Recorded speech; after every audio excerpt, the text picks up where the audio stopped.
Bonjour, Gmara de Ta'anit au chapitre 3, on est à la page 24a. Alors, on va maintenant, alors on est à peu près au milieu de la page, on relate maintenant des histoires, des anecdotes, à propos de jeûnes décrétés par diverses personnalités en raison de la sécheresse. On est après l'histoire de Elazar Ishbirta, juste après. Alors on y va. Rabbi Yehuda Nessiya, alors, Rabbi Yehuda Nessiya, ça ressemble à Rabbi Yehuda Nassi, je ne suis pas sûr, mais on va voir. Gazar Taranita décréta un jeûne en raison du manque de pluie. Ba'er Rachame Velo Ata Mitra. Il implora la miséricorde, mais la pluie n'arrivait pas. Alors, il a oublié de faire la danse indienne. Non. Alors, Amar, il a dit Kama Ika Mishimuel Haramati Lihuda Ben Gamliel. Voyez combien grande est la différence entre Samuel le Ramati et Yehuda ben Gamliel. Alors, qui sont ces personnages?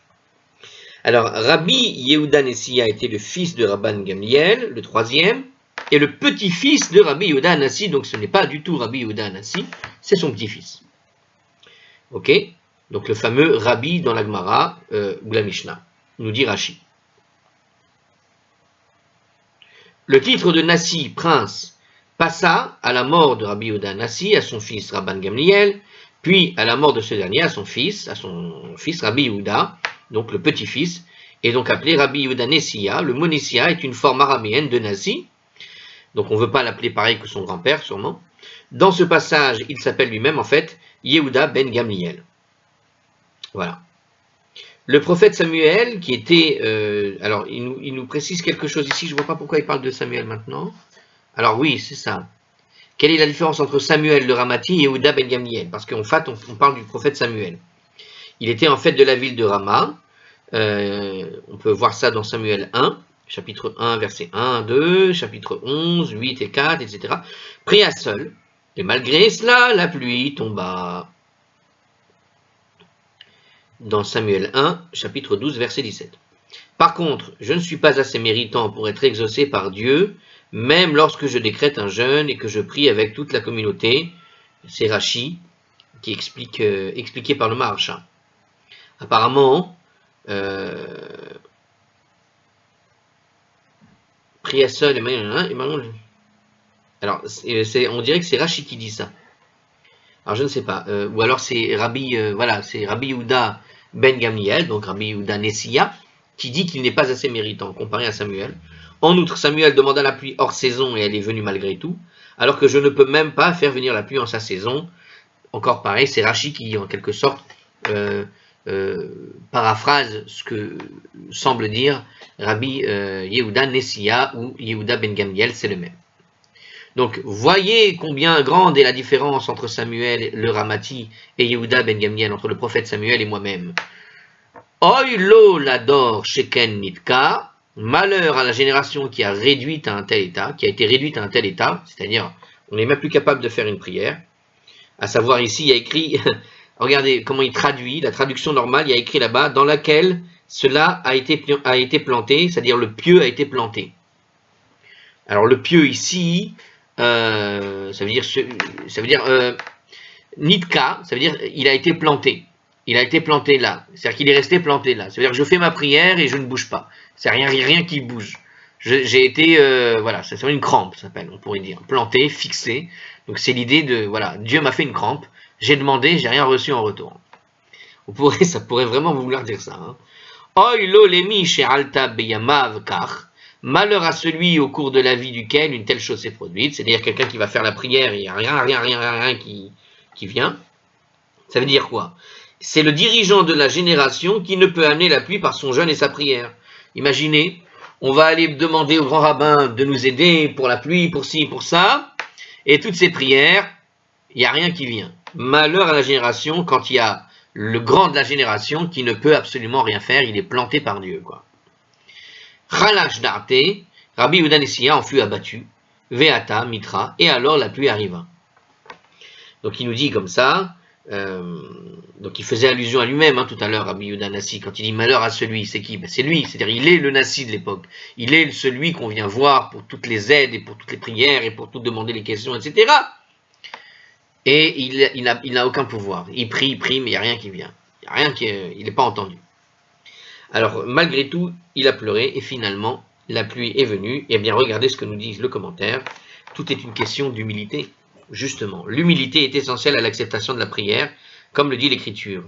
Lev nishbar venike Elohim lo tivze. Un cœur brisé et humilié, ô Dieu, tu ne dédaigneras pas.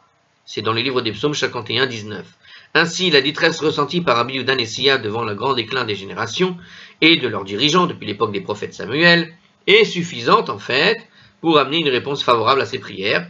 Donc, on va dire que cette détresse qu'il a ressentie, comme quoi la génération était en train de décrépiter, il n'y avait plus personne, quoi, eh bien, ça a été favorable à sa prière, puisque lui-même s'est vu dans la décrépitude.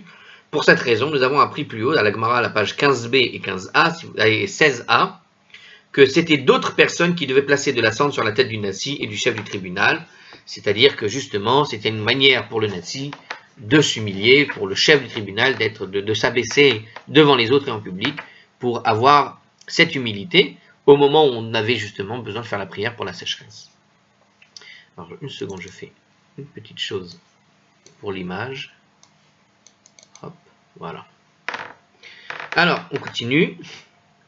Ayant raconté une histoire à propos... voilà, cette histoire, elle est finie. On continue. Ayant raconté cette histoire à propos d'un jeûne proclamé par le Nassi, la Gemara va enseigner maintenant une loi qui est basée sur le droit dont dispose le Nassi pour décréter le jeûne. C'est-à-dire que, puisque le Nassi a décrété un jeûne, justement, on va voir qu'il y a des lois qui lui autorisent la chose. Alors on y va. Deben ici à Gazar Ta'anita, la maison du Nassi avait décrété un jeûne. Donc le Nassi, c'est le chef de la communauté. C'est pas nécessairement Yehuda Nessia, hein. Lui, il a été Nassi en son temps, mais il y a Rabbi Yehuda Nassi, le grand-père, il y a Shimon ben Gamliel, si je me rappelle bien le nom, je ne me suis pas trompé, Rabban Gamliel, pardon, voilà, Rabban Gamliel, lui-même Nassi, enfin bref, la génération, tous ceux qui sont les hauts, les dirigeants de la communauté, ceux-là ont des responsabilités pour décréter les jeûnes. C'est eux qui peuvent décréter les jeûnes s'ils le veulent. Alors la maison du Nassi avait décrété un jeûne, nous disait la Gemara, Velo ode'inuhu les Rabbi Yochanan ou le Resh Lakish. Mais personne n'avait informé Rabbi Yochanan et Resh Lakish. Litzfra ode'inuhu. Au matin, ils en furent informés, à savoir que donc la veille, le maison du Nassi avait proclamé le jeûne comme un jour de jeûne, avait proclamé ce jour-là comme un jour de jeûne, et c'est seulement au matin qu'ils ont été au courant de la chose. Peut-être avaient déjà pris le petit-déj. Amarle Resh Lakish les Rabbi Yochanan.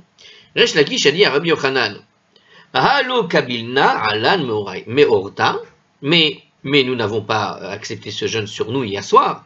C'est-à-dire qu'en fait, ils n'ont peut-être pas mangé, seulement on avait vu dans les règles qu'on avait établies, qu'on avait vu un petit peu dans les Gemara, voilà, ils veulent dire, on avait vu à la page 12a, qu'il fallait, depuis Mincha, dire je vais jeûner à partir de demain, et c'est cette acceptation d'un jeûne personnel qui fait que le jeûne peut être fait.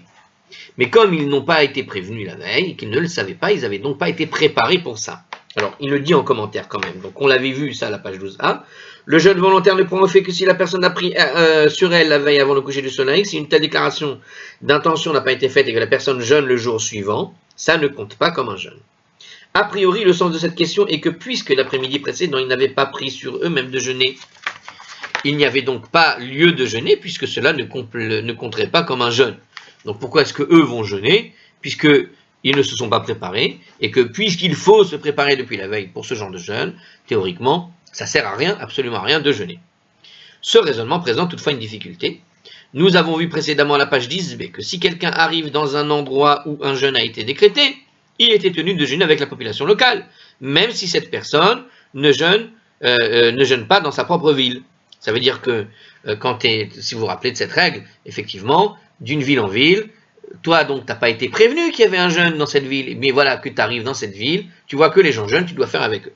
Par conséquent, celui qui habite dans une ville où toute la population jeûne doit sûrement se joindre à eux pour jeûner aussi, quand bien même elle ne serait pas comptabilisée en tant que telle. Tu sais bien que tu ne peux pas te séparer de la communauté en tout cas.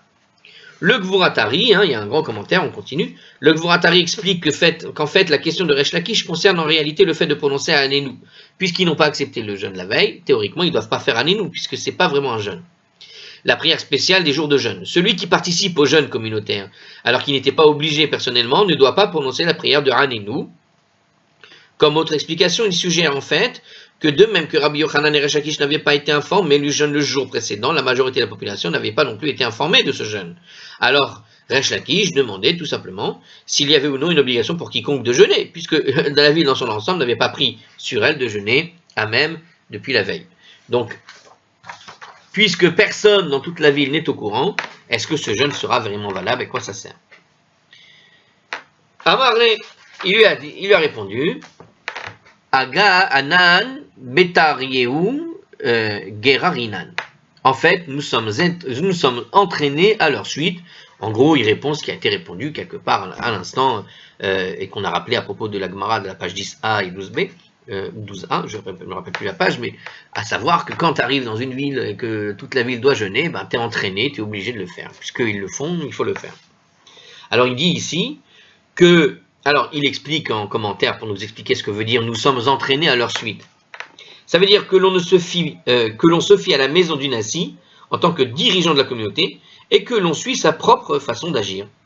Le fait qu'elle ait déclaré un jeûne s'applique à chacun et c'est comme si nous avions pris sur nous de jeûner au moment approprié. Ça veut dire, au fond, c'est Rachid qui nous explique ça, ça veut dire que puisque le Nassi lui-même avait accepté de jeûner depuis la veille, alors cette acceptation les rend finalement quittes de faire le jeûne pour aujourd'hui, même s'ils n'avaient pas été prévenus la veille. Une autre explication qui est proposée ici, ça c'était Rachid. Donc, autre explication, puisque le Nassi a l'autorité de proclamer le jeûne public, chaque membre de cette communauté a donc l'obligation de suivre l'injonction, et le jeûne est valable sans qu'il soit nécessaire de prononcer une acceptation formelle. Donc, même si formellement ils n'ont pas accepté le jeûne la veille, puisque le Nassi a ce pouvoir de proclamer le jeûne, ils ont l'obligation tout simplement de suivre ce qu'a dit le Nassi, puisqu'il l'a dit pour tous. Alors, la Gemara maintenant raconte une autre anecdote là-dessus, à propos donc, toujours pareil, d'un jeûne qui est décrété par le Nassi. Alors on y va. Deven ici à Gazar, Ta'anita, une fois, la maison du Nassi donc a décrété un jeûne, Velo ata mitra, et la pluie n'est pas venue. Tana lihu Oshaya Zehira Demin Chavraya. En réponse, Oshaya, le plus jeune des membres donc de cette yeshiva, dans laquelle on avait dit qu'il fallait jeûner, leur cita l'enseignement d'une braïta. Alors, il cita cet enseignement en guise de critique de la maison du Nassi qui n'avait pas pu amener la pluie en déclarant le jeûne. Oshaya est désigné comme étant le plus jeune des sages afin de distinguer d'un autre Oshaya qui faisait partie de la même yeshiva, nous dit Rashi. Donc on a deux Oshaya. Oshaya le jeune et Oshaya le vieux, si je puis dire. Alors on a donc deux Oshaya. Ici, le jeune, on l'a tout simplement appelé le jeune dans la Gemara, parce qu'il y en a deux, c'est pour les distinguer tout simplement. En tout cas, ce plus jeune des membres de cette yeshiva a cité un enseignement de la Braïta qui dit la chose suivante, justement, et quelque part c'est une critique puisque la pluie n'est pas venue, c'est qu'il y a un problème dans la manière d'agir de la maison du Nassi. Préviens 2 jours à l'avance, pourquoi tu préviens la veille? Pourquoi tu préviens le jour même? S'il arrive que cela a été caché aux yeux de la communauté et accompli par erreur, etc., etc. Donc on voit ici un verset. Alors ce verset vient du livre des Nombres au chapitre 15, verset 24. Là-bas, le verset fait référence au sacrifice qui est apporté pour réparer une faute d'idolâtrie, commise par toute la communauté à la suite d'une erreur du Sanhédrin à propos de l'acceptabilité d'une telle pratique. Donc le contexte dans le livre des Nombres, là-bas, dans ce chapitre, c'est à propos d'un Sanhédrin qui va dire qu'une certaine pratique pour faire les sacrifices est valable, alors qu'elle n'est pas valable. Du coup, ça fait de l'idolâtrie. Et donc, il faut faire un sacrifice pour réparer. Et le sacrifice pour réparer, une fois que tu le fais, donc on voit ici maintenant, il dit, les anciens de la communauté sont désignés dans ce verset comme les yeux de la communauté, parce que leur autorité et leur exemple sont censés servir de source d'inspiration aux yeux du peuple, nous dit Rashi. Donc, dans ce verset, quand on parle des yeux de la communauté, s'il arrive que cela a été caché aux yeux de la communauté et accompli par erreur, donc les yeux de la communauté, c'est tout simplement ceux qui sont les autorités. Nous dit Rashi. Une autorité éclairée attire les regards du peuple et leur permet de distinguer la voie à suivre au milieu de la confusion. Les dirigeants spirituels de la nation agissent donc comme ses yeux. D'accord? Ils apportent la lumière aussi. Il y a plusieurs métaphores sur cette idée-là. Donc le verset utilise l'expression des yeux de la communauté, c'est encore un commentaire qui poursuit. Le verset utilise donc cette expression, les yeux de la communauté, en référence au Sanhédrin, les dirigeants du peuple, en ce qui entraîne l'analogie suivante. Donc justement, on voit maintenant une histoire, il va faire une petite analogie ici, à propos d'une Kala. Donc c'est comparable en fait à une mariée. Donc je répète ce que dit ici Oshaya. Il dit que puisque la pluie n'est pas venue, c'est que la maison du Nassi qui a décrété que cette pluie, qui a décrété le jeûne pour que la pluie vienne, et voilà qu'il n'y a pas eu de pluie. Donc d'une certaine façon, il enseigne une braïta à propos de ce verset de la Torah. S'il arrive que cela a été caché aux yeux de la communauté et accompli par erreur, il dit que c'est une sorte de métaphore à propos d'une mariée, Shehi Bebet Avia, qui vit encore dans la maison de son père, Kol Zeman Sherineha Yafot, tant que ses yeux sont beaux. En Kol Gufat Sericha Bedika, alors le reste de son corps n'a pas à être vérifié. Ça veut dire que tu ne devras pas te poser trop de questions sur la beauté d'une femme. Elle a déjà des beaux yeux, franchement, c'est bon, t'as pas besoin d'aller demander mais comment elle est, tu sais, les petits détails bizarres quand les gens veulent faire des rencontres. Ils regardent le profil là-bas de XY, et dans le profil, si elle a des beaux yeux, t'as pas besoin d'aller vérifier autre chose, c'est bien, ça suffit. Tu peux supposer qu'elle est très très belle derrière. Il n'y a pas besoin d'aller vérifier. Ça veut dire qu'on peut supposer que le reste du corps est également en bonne santé, nous dit la Gemara, et non pas belle, comme je viens de le dire. Il parle en réalité de la bonne santé, parce que on ne se mariait pas nécessairement sur des critères de beauté, mais d'abord de savoir, puisqu'il fallait vivre un peu plus qu'au-delà de 25 ans, puisque là, à l'époque, tu pouvais mourir jeune. Eh bien, on vérifiait si elle ne souffrait pas d'une quelconque maladie, d'un défaut, un signe de souffrance serait visible dans ses yeux, par exemple. Donc, éventuellement, si elle souffrait, a priori, ça se serait vu. Et a priori, quand on voyait que les yeux sont bien, puisque le texte a utilisé beau, j'ai continué dans l'idée de beauté, mais en réalité, c'est une manière de dire ici, voilà, elle est en bonne santé. Alors, c'est qui fait ce commentaire Châtier, j'ai envie de dire, c'est ArtScroll, a priori, il n'y a pas écrit de référence. Donc, c'est ArtScroll qui dit sa propre argumentation. Moi, je suis parti sur la beauté, tout simplement parce que on parle de beaux yeux. En général, une photo avec une fille avec des beaux yeux, tu te dis, elle doit être très très belle derrière, il n'y a pas besoin d'aller chercher plus loin. Bon, on parle de mariage ici, quand on parle de mariage, monsieur tout le monde, il fait attention à ses critères, voilà, point. Alors, Yaineha Terutot, mais si ses yeux sont faibles, affaiblis, alors là pour le coup on peut penser qu'il s'agit d'un problème de souffrance, évidemment de maladie. Cette traduction est établie sur le Rashi dans Shabbat 31a. Donc ils ont traduit comme ça, Terutot, on ne sait pas trop ce que ça veut dire, donc ils ont traduit par les yeux faibles par rapport à ce qui a été traduit là-bas par Rashi lui-même à la page 31a de Shabbat. D'accord? Toutefois, dans cette Gemara, il est clair que Rashi ne disposait pas de la version Terutot faible, mais En Einecha Yafot, ça veut dire qu'il n'avait pas des yeux beaux.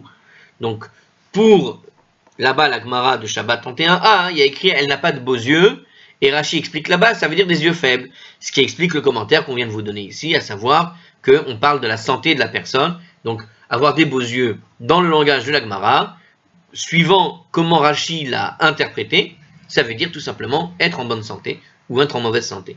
Beaux yeux, pas des beaux yeux, bonne santé, pas des beaux yeux, mauvaise santé. Fatigué.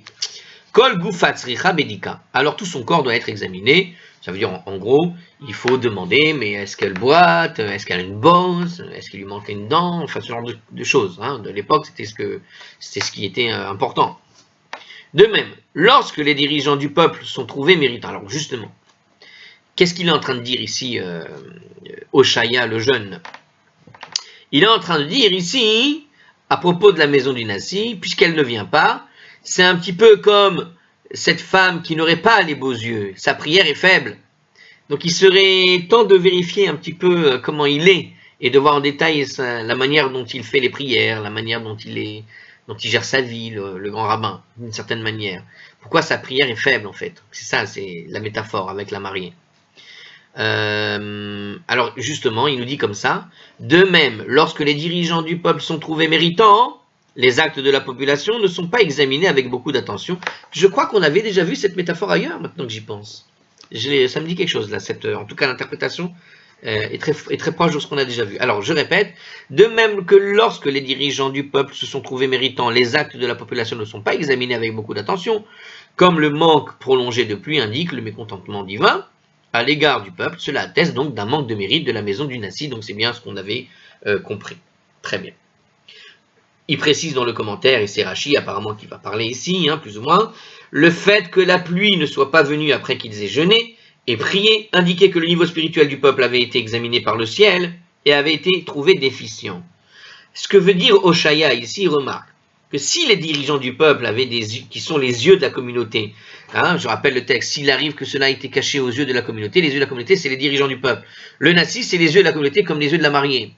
Donc si les yeux de la communauté étaient parfaits, Dieu ne serait pas allé vérifier le peuple dans le détail pour voir s'il méritait la pluie. Simplement la prière du Nassi aurait suffi. Parce qu'il a dit, si le dirigeant a des beaux yeux, il y a besoin d'aller vérifier le reste. C'est pas besoin. Donc on ne va pas vérifier les mérites du peuple. Le mérite du Nassi suffira pour garantir la pluie à tout le monde. Et j'ai pas besoin de vérifier. Mais ce que Dieu va faire, c'est qu'il va quand même vérifier apparemment. Puisque la pluie n'était pas donnée. Peut-être que le Nassi a fait une belle prière. Très bien. Mais il y a quelque chose qui manque chez lui. Et parce qu'il manque quelque chose chez lui, Dieu est allé vérifier s'il n'y a pas d'autres gens méritants dans la communauté et est allé vérifier en détail le peuple. Or, le peuple n'est pas méritant, a priori, puisqu'il ne reçoit pas la pluie. Et c'est ce qui provoque le prolongement de la sécheresse. Mais il fait remarquer, si le Nassi avait eu des yeux qui correspondent aux yeux de la communauté, s'il avait eu les beaux yeux comme cette belle mariée, avec des beaux yeux, Dieu n'aurait pas eu besoin de vérifier, et donc ils auraient donné la pluie tout de suite. Donc quelque part, la responsabilité vient du choix sur le Nassi. Donc, la remarque d'Oshaya signifiait que si les dirigeants du peuple, les yeux de la communauté avaient vraiment eu la crainte du ciel, la cour céleste n'aurait pas prêté attention au manquement du menu peuple, et la pluie alors serait venue, nous dit Rachi. Donc c'est un peu de sa faute. Voilà. Ok. La cour du Nassi, il a entendu ça, il a dit oh Coco, le jeune, ça va la tête. Il n'accepta pas facilement ce genre de remontrance et a tenté de punir Oshaya. Donc puisque celui-là il a parlé comme ça, parce qu'il est en train de faire une attaque directe contre le Nassi. Imaginez le dirigeant de la communauté, putain un jeune qui dit si tu avais été un peu méritant toi, on aurait eu la pluie, c'est parce que tu n'es pas méritant qu'on a reçu des coups. Donc nous dit la suite de l'histoire, ils vont tenter de punir ce jeune homme. Atou Avde, les serviteurs du Nassi vinrent, Veramou les Soudara Betsavaré, et ils jetèrent une écharpe autour du cou d'Oshaya. Veka Metsaharole, imaginez la dispute dans la yeshiva là, et ils commencèrent à le faire souffrir. Donc en gros, ils l'ont étranglé avec une écharpe. Bon, ils l'ont fait souffrir. Ils l'ont torturé un petit coup. Amerou Léou, bon, peu importe la version, Bene Maté. Et les gens de son lieu vinrent en aide à Oshaya et leur dirent aux agents du Nassi. Donc les gens qui étudiaient avec Oshaya, le jeune, le plus jeune de la yeshiva, sont venus, donc les autres de la yeshiva sont venus le défendre. Et ils sont allés dire à ces agents du Nassi, qui sont venus au nom du Nassi, Shavke, laissez-le tranquille. Dehanami, Metsaer lan, parce qu'il nous enfonce pareillement avec ses remontrances. Kevan de Chazinan, de Kol Milé, les Shum Shamaim, toutefois, puisque nous voyons que toutes ces actions sont motivées par l'amour du ciel. Lo Amroulé, Midi, Veshavkinan, les, nous ne lui dirons rien et nous le laissons tranquille. Atunami, Shavkuhu, donc vous aussi, laissez-le tranquille. Donc, les gens de la yeshiva, parce que, qu'est-ce qu'a dit Oshaya, encore une fois? Il a dit, si les dirigeants de la communauté avaient été propres sur eux-mêmes, Dieu n'aurait pas eu besoin de jeter un coup d'œil sur le peuple et les autres sages. Mais les autres sages, d'une certaine manière, si la pluie ne vient pas, c'est que ni le Nassi n'a été à la hauteur, ni les autres sages, puisque leur prière n'est pas entendue non plus. C'est parce que Dieu était venu regarder dans les détails qu'est-ce qui se passe dans la communauté, qu'il a vu que ça se passe mal, Et il a dit, les gens ne sont pas méritants pour recevoir la pluie. Mais il est en train de dire en gros que ni le Nasi est méritant, ni les gens de la yeshiva ne sont méritants. Il est en train de descendre tout le monde, lui. Et ce que disent justement des gens de la yeshiva, ils sont venus le défendre, ce jeune homme. Il dit, hey, arrêtez votre violence, c'est pas la peine. Il nous a insultés aussi, vous savez. Mais on se tait. Parce que on connaît ce jeune homme, c'est un homme qui est tout de même Yireh Shamayim. C'est quelqu'un qui craint le ciel. C'est quelqu'un qui fait les choses par l'amour de Dieu et qui étudie pour l'amour du ciel. Ce qu'il n'a dit, il l'a pas dit par méchanceté gratuite. Il l'a dit comme une observation sérieuse, malgré que ça nous touche et qu'on se sent plutôt insulté. Mine de rien, c'est un homme qui agit par l'amour du ciel. Alors, autre anecdote, en tout cas on voit, c'est intéressant parce que cette anecdote, d'une certaine façon, si on regarde bien les détails, quand cette anecdote, on voit la réaction du Nasi, comment ils sont venus l'attraper, d'une certaine manière, ça témoigne malheureusement contre voilà ce qui se passait de l'époque. Pas capable de recevoir une remontrance. Tu vois ce que je veux dire? C'est-à-dire que la réaction est plutôt violente contre le jeune homme. Hein, l'attraper par le cou avec une écharpe, enfin imaginez bien, une petite séance de torture parce qu'ils n'ont pas été contents de ce qu'il a dit. Bon, tu comprends pourquoi Dieu ne leur donne pas la pluie. D'une certaine manière, l'histoire vient nous apprendre le pourquoi. Regardez comment ça se passait. Alors, est-ce qu'il va y avoir une autre histoire qui va nous montrer finalement comment on va s'en sortir de cette histoire-là? Alors, la Gemara, est-ce qu'il y a une suite? Je ne sais pas. Mais en tout cas, il y a une autre histoire ici, une autre anecdote. À propos d'une prière qu'un Nasi, donc, on ne dit pas de quel Nasi en réalité. Hein, on peut retrouver, puisqu'on parle d'un Hoshaya le plus jeune, donc on devrait retrouver la période. Mais, d'une certaine façon, on voit ici que voilà, les maisons du Nasi ne sont pas toujours les mêmes, hein, on a vu. Bon, alors la Gemara nous donne une autre anecdote à propos d'un Nasi, d'une prière d'un Nasi pour la pluie, qui n'a pas été exaucée tout de suite. Regardez. Rabbi Gazar Taranita. Rabbi, donc là pour le coup c'est Rabbi Yehuda Nasi a priori, hein, Rabbi Yehuda Nasi. Il décréta un jeûne. Velo ata mitra, mais la pluie n'est pas venue. Nachit kame ilfa. Ilfa, donc Nachit kame ilfa descendit alors l'arche. Il descendit devant l'arche, ça veut dire il descendit en présence de Rabbi. Donc c'est Ilfa qui a fait la prière, c'est le Chazan de l'époque. Hein. Alors on n'appelait pas ça Chazan à l'époque, hein, rappelez-vous, ça s'appelait un Gabay, mais on a compris ce qu'on voulait dire ici. Alors, il dit, il est descendu, Ilfa descendu en présence de Rabbi. Quand il y a écrit là-bas, il est descendu, c'est parce que le Chazan était toujours en fait dans un endroit plus profond que les autres. Il descend, alors il nous précise dans le commentaire, il nous dit, il descend devant l'arche. Il y a écrit là-bas, il descendit seulement. Hein. Ce qui veut dire, il est descendu au sens pour aller faire la prière. C'est une expression talmudique qui veut dire simplement de servir de shaliach tzibour, puisque les plus grandes prières, les plus importantes, se faisaient donc, comme on avait vu plusieurs fois, dans un endroit où c'est un peu plus creux. Hein, parce que c'est du creux que Dieu entend les prières. On avait dit ça, des profondeurs, Dieu écoute les prières. Dans un psaume, il y a écrit ça. Alors il y avait une habitude de faire la prière à des gens dans des endroits au plus profond de la synagogue. On imagine très bien l'idée d'un amphithéâtre. Hein. Donc, il fit descendit en présence de Rabbi. Ve'amroulé Rabbi Ilfa. Ve'amroula Rabbi Ilfa. Il faille maintenant. Et certains disent certains disent que c'était Rabbi Ilfaï. Donc certains disent que c'est Ilfa, d'autres c'est Ilfaï. Apparemment, c'est pas le même, mais c'est peut-être le nom qui, voilà, il y a juste le Yud ou le Aleph. Bon, ça paraît quand même très proche. Hein. Mashi Varouar, Amar Mashi Varouar. Il dit, donc il a fait la prière, celui qui est descendu, il fait souffler le vent. Venashav Zika. Et alors le vent souffla. Mori Dageshem, dans sa prière, c'est-à-dire que ça suivait le cours de sa prière. Il a dit Mori Dageshem, et alors il fait tomber la pluie. Il a dit, il fait tomber la pluie, Ve'ata mitra, et la pluie vint. Donc il nous dit comme ça, c'est la phrase qu'on connaît, Mashi Varoch Modageshem, en commentaire, il nous dit, il a simplement prononcé la phrase de la Hamida, Mashi Varoch Modageshem, quand on fait la prière. Donc il fait souffler le vent et fait tomber la pluie, qui constitue la prière qui est insérée dans la deuxième bénédiction du Shmoni Esrei, pour ceux qui ne savaient pas, c'est là-bas, et on le fait en hiver, exclusivement. Et alors, il va y avoir une réaction à Marley, il lui a dit, alors c'est Rabbi qui lui parle, il lui répond, il lui dit, Maï Ovadar, mais qu'est-ce que tu es en train de faire? Mais qu'est-ce que tu as fait? Non, il lui dit comme ça, puisqu'il y a le commentaire pour expliquer ce que veut dire là, Rabbi. Il dit comme ça, mais qu'as-tu fait? Qu'as-tu fait? Quels sont tes mérites pour avoir, comment dire, l'exaucement des prières immédiat? Qu'est-ce que tu as fait pour mériter que ta prière soit exaucée immédiatement?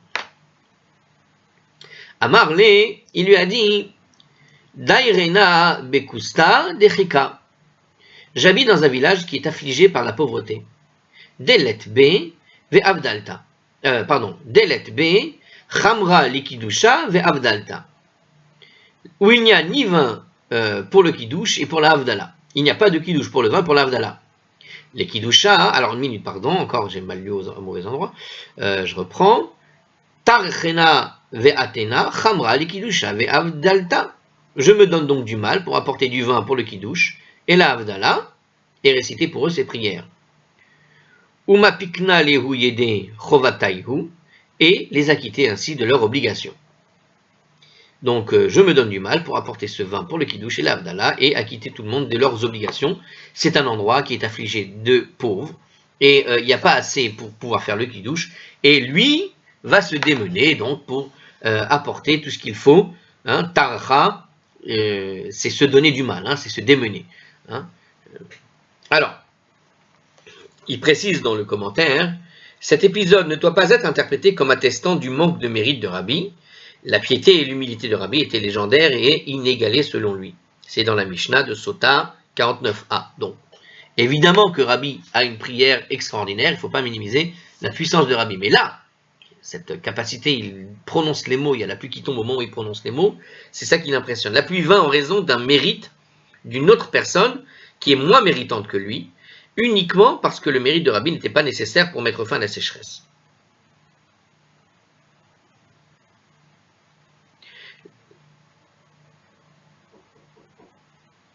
Donc, en réalité, cette personne, elle est moins méritante que Rabbi, mais comme le mérite de Rabbi n'était pas suffisant, il fallait quelque chose de plus, mais ce plus qu'a apporté Ifla, a priori, c'est ce qui fait tomber la pluie. Donc c'est un mérite particulier. La Gemara, à la page 21b, a cité plusieurs exemples de ce type, comme on l'avait vu, c'est-à-dire que, au fond, Rabbi n'a pas utilisé ses mérites pour faire tomber la pluie, et cette personne-là a utilisé les siens. Quelque part, donc, elle a utilisé son... Comme on avait vu certains personnages, effectivement, à la page 21b, des gens qui utilisaient le mérite, alors qu'ils auraient dû le garder pour le monde futur, par exemple. Mais bon, il faut bien le mérite des Sad et des Tzadikim pour pouvoir prier. C'est toujours bizarre quand même. Alors, voilà, c'était ce commentaire-là. C'est le Maharsha qui vient de nous expliquer tout ça, qui disait tout simplement que Rabbi n'est pas moins méritant, c'est juste que l'autre a dépensé en quelque sorte son mérite particulier pour pouvoir apporter la pluie immédiatement. Bon, une histoire parmi d'autres. Alors on continue. Un autre épisode cet épisode qu'on vient de raconter, on va voir plus ou moins la même chose. Alors on y va. Rav Ikela Lehaou Atra. Rav arriva dans un certain lieu et il y avait là-bas la sécheresse. Gezar Taranita Velo Ata Mitra. Il décréta un jeûne, mais la pluie n'est pas venue. Nachit Kame Shelicha des Tzibura. Un chaliar Tzibour est descendu devant l'arche en présence de Rav, donc pareil, quelqu'un qui conduit les prières. Et il a dit Mashiv Arouach, et il a fait souffler le vent. Venashav Zika. Et alors le vent s'est mis à souffler. Amar Morida Geshem, et il a dit il fait tomber la pluie. Veata Mitra, et la pluie arriva. Amarle, Rav lui a posé la question Ma'avadar, mais qu'as-tu fait? En quelque sorte, quel est le mérite particulier que tu possèdes pour que tes prières soient exaucées aussi immédiatement? Amarle, il a dit à Rav Mikre Dardeke Ana, je suis un enseignant pour les jeunes enfants. Umakrena Livne Aniye, qui venait attirer, et j'enseigne aux enfants des pauvres aussi bien qu'aux enfants des riches. Vechol de lo efchar le, et quiconque n'a pas les moyens de me payer, lo shaklina mine midi, je ne prends rien de lui. Veit lepira des chavere. En outre, je possède des mares de poissons. Donc pour ceux qui veulent savoir comment avoir des poissons, faites ce que l'on appelle la pisciculture. Il avait des mares de poissons. Vechol man des fachar, et tout enfant qui se rebelle et refuse d'étudier, Meshachadina le minayu, je le soudoie avec quelques poissons, ou mesadrinan le, et alors j'arrange les choses pour lui. Umfai sinan le, et alors je l'apaise, à TV carré jusqu'à ce qu'il soit prêt et vienne et étudier. Donc un enfant un petit peu rebelle qui s'échappe, qui s'enfuit, qui ne veut pas étudier, il lui donne quelque chose à manger, il lui donne des poissons, il lui donne des machins, donc il lui donne un truc qui lui donne envie d'étudier, quoi. Vous savez, c'est le fameux adage où on te dit, donne un bonbon aux enfants pour qu'ils viennent à la synagogue, et puis il finira par rester à la synagogue sans avoir besoin du bonbon. Donc au départ, c'est quand même une coutume que font beaucoup de Marocains sur ça. D'accord? C'est-à-dire que tu l'amènes à la synagogue avec des choses gentilles, des machins, une fois qu'il est à la synagogue, l'habitude d'être dans la synagogue, il va aimer la synagogue pour la synagogue. Hein, c'est une règle d'éducation en général. Ça ne marche pas qu'avec la synagogue, hein, ça marche avec tout. Pour donner envie aux enfants, il faut leur donner des petites récompenses pédagogiques, ça leur donne envie, ça leur fait plaisir, ça leur donne des bons souvenirs, et alors ils restent, et ils continuent dans leur action. Alors, il nous dit ici que les viviers, hein, ce sont donc les trucs de poissons, étaient une source de revenus pour lui. C'est Rabbeinu Hananael, donc Hananael, qui nous dit que en fait c'était son gagne-pain. Hein. Donc non seulement il ne réclamait pas d'argent aux pauvres pour éduquer leurs enfants, mais en plus il utilisait ses propres ressources pour les inciter à l'étude. Ça veut dire que au lieu de recevoir de l'argent, il leur donnait de l'argent en quelque sorte, puisqu'il leur donnait sa ressource. C'est ce dévouement pour l'enseignement de la Torah aux jeunes qui lui a valu de voir ses prières exaucées par Dieu. Quand tu es dévoué envers les jeunes, eh bien Dieu écoute tes prières. Alors on y va. La Gemara relate une autre histoire à propos d'une prière pour la pluie qui ne fut pas exaucée immédiatement. Donc encore une histoire sur une prière de la pluie, toujours pareil. Alors il y en a combien comme ça? Bon, alors on y va, on continue. Hein. Rav Nachman Gazar Taranita. Rav Nachman décréta un jeûne, elle est très courte celle-là. Bara Rachame Velo Ata Mitra. Il implora la miséricorde, mais la pluie n'est pas venue. Amar Shakluha Nachman. Il dit tout haut, prenez Nachman. Chavuto min gouda le'a'a et jetez-le du haut d'un mur à terre. Chalash da'ate, il en fut abattu, ve'ata mitra, et alors la pluie arriva. Donc, Rav Nachman a décrété un jeûne, il implora la miséricorde, ça ne marchait pas. Alors il a dit, tout haut, prenez Nachman et jetez-le du mur à terre. Il en fut abattu, et alors la pluie arriva. Alors qu'est-ce qu'il veut dire par là? Qu'est-ce que ça veut dire? Prenez-le et jetez-le du haut du mur. Donc d'abord, prenez Rav Nachman, c'est-à-dire prenez-moi et jetez-moi du haut du mur à terre. Ça veut dire écartez-moi. Ah, voilà, c'est une métaphore sur la position. Lui-même était donc un nasi ou un grand de la génération. Et il a dit, jetez-moi du haut du mur à terre. Qu'est-ce que ça veut dire? Écartez-moi de ma position prestigieuse puisque l'absence de réponse de ma prière prouve de manière évidente que j'en suis indigne. Donc, c'est pas prenez-moi, jetez-moi à terre et coup de batte magique, hein, ça marche pas ça. Non, jetez-moi à terre, c'est-à-dire jetez-moi de ma position. Je suis sur un piédestal, c'est vraiment l'équivalent de la notion du piédestal. J'ai un poste de dignitaire important, je suis sur mon piédestal apparemment, je fais ma prière mais ça ne répond pas. Donc jetez-moi de mon piédestal, jetez-moi de ce mur. C'est la métaphore, c'est la même en fait, c'est juste qu'au lieu de parler d'un piédestal, on parlera d'ici du mur. Et jetez-moi à terre, ça veut dire jetez-moi de ma position importante. Apparemment ma prière ne marche pas, c'est que je ne méritais pas d'être dans cette position. C'est ce qui s'est passé. Et finalement la pluie est arrivée. Alors il en fut abattu, et alors la pluie est arrivée. On revient sur... Alors il nous dit de voir la note 17, mais c'est pas la peine d'aller jeter un coup d'œil, c'est la même.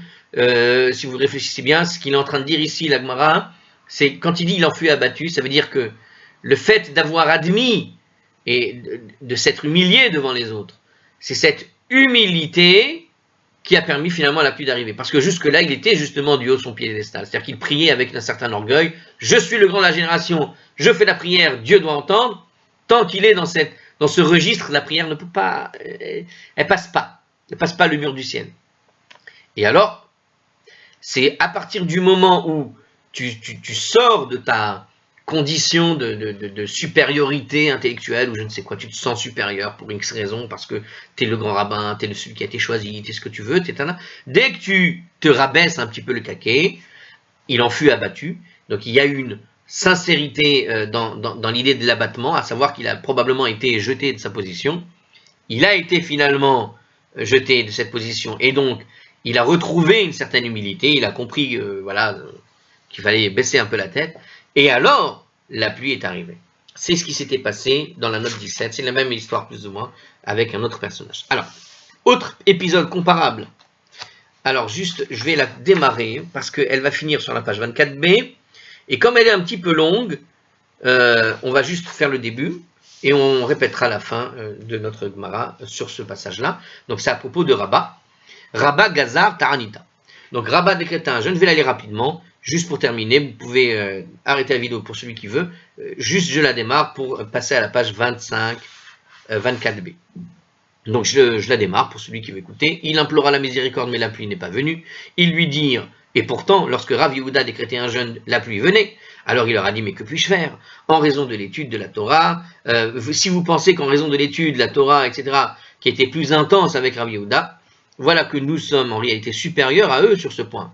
Parce qu'à l'époque de Rav Yehuda, toute l'étude portait sur les Nezikim, etc., etc. Je vous laisse ça pour la suite. On la refera avec les petits commentaires, les interlignes de Hardscroll, et je vous dis à la prochaine.